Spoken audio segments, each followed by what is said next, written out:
আর নেত্রী জননেত্রী শেখ হাসিনা এবং শেখ হাসিনা আসবে, বাংলাদেশ আসবে। হাদি আমাদের দৃষ্টিতে একজন জঙ্গি এবং হাদির যেভাবে জন্ম হয়েছে ঠিক সেভাবেই মৃত্যু হয়েছে। জুলাই জুলাই বললে গণজুলাই হবে, সেই দিন চলে আসছে।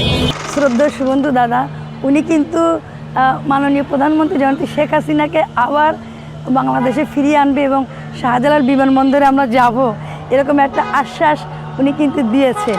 বাংলাদেশ আরেকটি প্রদেশ করব শুধুমাত্র সনাতনীদের জন্য।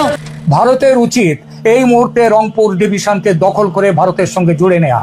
আর মনে রাখতে হবে এই বিশাল রাম মূর্তি এবং সনাতন ধর্মীয় কমপ্লেক্সটি তৈরি হচ্ছে সেই রংপুর ডিভিশনে।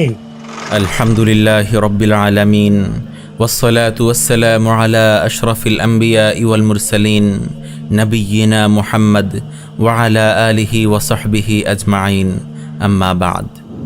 আমার প্রাণপ্রিয় মুসলিম উম্মাহ, কিছুদিন আগে ভারতের নবনিযুক্ত রাষ্ট্রদূতের দেওয়া বক্তব্য আপনাদের স্মরণে থাকার কথা। ভারত ও বাংলাদেশকে যে একীভূত করার সুপ্ত কিন্তু দীর্ঘমেয়াদী বাসনার কথা জানান দিয়েছিল। আমাদের যা পপুলেশন আছে 140 কোটি, আর ওতে আমি 20 কোটি অ্যাড করে দিই, তাহলে 160। আমি যা এখানটা করতে চাই ওইটা 140 নয়, 60 অ্যাডেড, এখান থেকে 20 অ্যাড করে দিচ্ছি, তাহলে যা হবে। বাংলাদেশ যখন চীনের সাথে বাণিজ্যিক ও নিরাপত্তা খাতে কিছু চুক্তির জন্য আলোচনা চালিয়ে যাচ্ছে, ঠিক সেই মুহূর্তে ভারত ও লীগ মিলে হিন্দুত্ববাদী শক্তিকে মাঠে নামিয়েছে। জায়গায় জায়গায় তারা মশাল নিয়ে মিছিল করছে, এমনকি হিন্দুত্ববাদী সন্ত্রাসী স্লোগান জয় শ্রীরামের আওয়াজও তুলছে, যে স্লোগান তুলে ভারতে নিয়মিত মুসলিমদেরকে হত্যা করা হচ্ছে।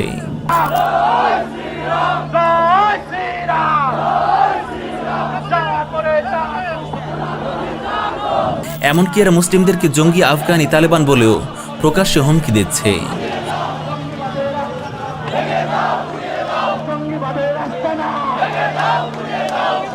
হে প্রিয় উম্মাহ, চৈতালি চক্রবর্তী হিন্দুদের জন্য আলাদা প্রদেশ গঠনের যেই হুমকি দিয়েছে সেটা বিচ্ছিন্ন কোনো ঘটনা নয়, এটা ভারত সহ এই দেশের হিন্দুত্ববাদী সংগঠনগুলোর দীর্ঘ পরিকল্পনাধীন এক এজেন্ডা, যেই এজেন্ডা বাস্তবায়নে ভারতের হিন্দুত্ববাদী সন্ত্রাসী সংগঠন বিজেপির সাথে যুক্ত হয়ে কাজ করে যাচ্ছে ইসকন সহ বেশ কিছু হিন্দুত্ববাদী সংগঠন।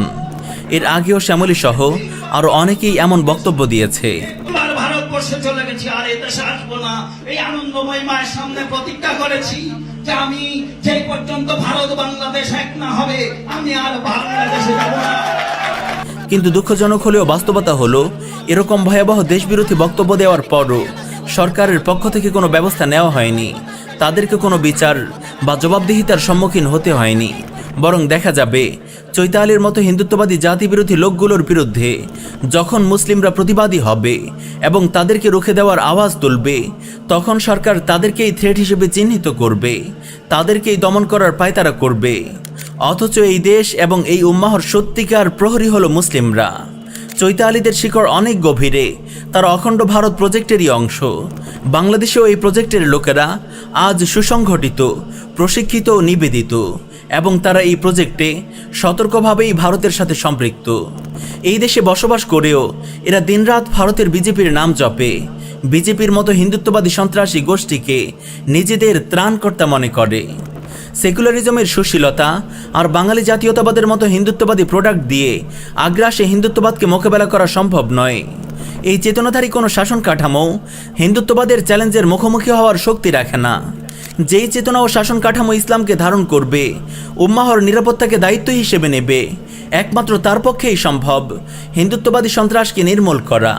কিন্তু তারপরেও বিদ্যমান সরকারকে বুঝতে হবে, তারা যদি ভারতের বিজেপির সাথে সংযুক্ত দেশীয় হিন্দুত্ববাদী নেতাদের আস্ফালন ও চক্রান্তকে না থামায়, তবে দেশ ও উম্মাহ ভয়াবহভাবে এর ভুক্তভোগী হবে এবং এই অনিরাপত্তা তাদেরকেও গ্রাস করে নেবে। তারা যেন নিজেদের নিরাপদ ভেবে পাগলের সুখে বুঁদ হয়ে না থাকে, বরং তাদের জন্য উচিত জানবাজ মুসলিম জনতাকে ধারণ করা, কারণ তারাই এই ভূমির রক্ষা কবচ। হিন্দুত্ববাদী সন্ত্রাসীদের বিরুদ্ধে তারা নিজ আদর্শে বলিয়ান হয়ে দেশের পক্ষে যেই শক্ত প্রাচীর নির্মাণ করতে পারবে, সেটা আর কেউ করতে পারবে না, করবেও না। তারাই এই অঞ্চলের প্রকৃত পাহারাদার। তাদেরকে জঙ্গি ন্যারেটিভের জাতাকলে ফেলে দূরে সরিয়ে দেওয়া এই দেশ ও জাতির জন্যই আত্মঘাতী হবে। দেশ ও জাতির কল্যাণ আর নিরাপত্তায় সরকারের পদক্ষেপ কতটা আন্তরিক সেটাই এখন দেখার বিষয়। হে আমার কলিজার টুকরো মুসলিম যুবকেরা, হে মুসলিমবঙ্গের আলিম ও তাওহীদি জনতা, আজ এই ভূখণ্ডের অস্তিত্ব হুমকির মুখে। এই ভয়াবহ সংকট আপনাদেরকে গ্রাস করতে যাচ্ছে। ভারতীয় এজেন্ট নাপাক মুশরিকরা আপনাদের ভূখণ্ড ছিন্ন ভিন্ন করে ফেলার দ্বারপ্রান্তে। তাদের স্পর্ধা এতটাই বেড়েছে যে মাঠে নেমে সরাসরি হুমকি দিচ্ছে। তবুও কি আপনারা অপ্রস্তুত ও নির্জীব হয়ে থাকবেন? এই কম ও জমিনের প্রতি আপনাদের কি কোনো দায়িত্ব নেই? আপনাদের দিন আর গায়রত কি আজ মরে গেছে? জেগে উঠুন, জাতিকে সতর্ক ও প্রস্তুত করুন। উম্মাহকে সাথে নিয়ে দিন, জমিন ও কওম রক্ষার শক্তিশালী আন্দোলন গড়ে তুলুন। সময় হয়েছে নববী আদর্শে বলিয়ান হয়ে উম্মাহর অস্তিত্ব রক্ষার গুরুদায়িত্ব কাঁধে তুলে নেওয়ার। সময় হয়েছে নববী আদর্শে বলিয়ান হয়ে উম্মাহর অস্তিত্ব রক্ষার গুরুদায়িত্ব কাঁধে তুলে নেওয়ার।